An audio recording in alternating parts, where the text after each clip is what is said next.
欢迎收听《给孩子的诗》。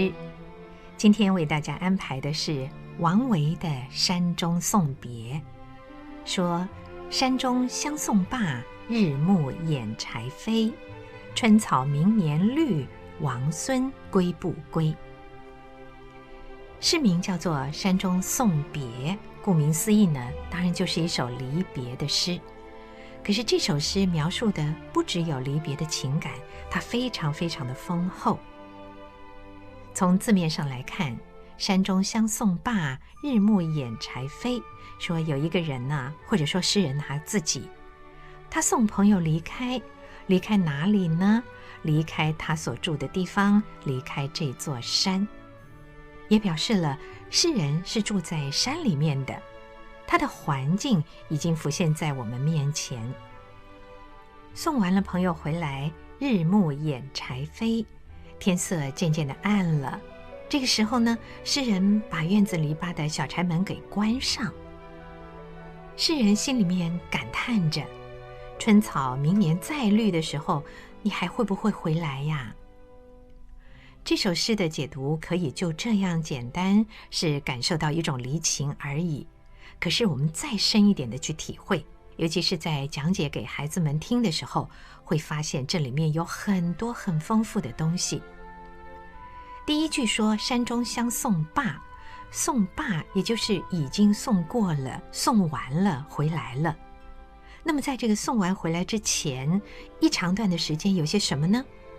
有客人到来时候的快乐，有送行的时候跟他一一话别。这个过程只用了一个罢字，也就是结束了。可是也让我们可以体会到，就像我们有朋友来拜访，当他离开的时候，心里面有那么一点的惆怅和不舍，尤其是很少有朋友来拜访的话。接着天色暗了，诗人住在山里，因为他是把朋友送出山外去。那住在山里，邻居一定不多，即使有邻居，相隔也一定很远。因此这个掩柴扉的动作就显得很落寞。刚刚才跟朋友有过一场快乐的聚会，送走了朋友，天色暗了，自己要关上那个小木门，推木门的时候可能还有一个嘎吱嘎吱的声音，哎呀，那使得欢聚之后的离愁更难排解。这时候只剩下自己了，他用了一个天天都会做的动作，去关上那个小木门，来告诉读诗的人说，他心里有多么的落寞呀。这也使得对朋友的依恋，朋友离开之后的那份思念显得更浓厚。可能孩子会问你，你怎么知道诗人的心里会有这么重的离情呢？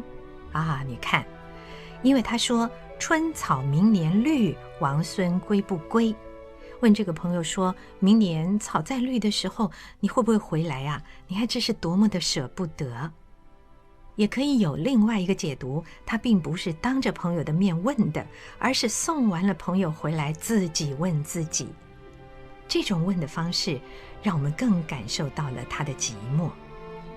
的确是啊，山里面只有自己一个人，就算家里可能有3-2个仆人伺候他的这个书童，但还是非常孤单的。尤其是这些仆人可能没有办法跟他有同样的对话，无法交谈。一个能够说话的朋友离开了，这个时候才是下午呢，天刚刚黑。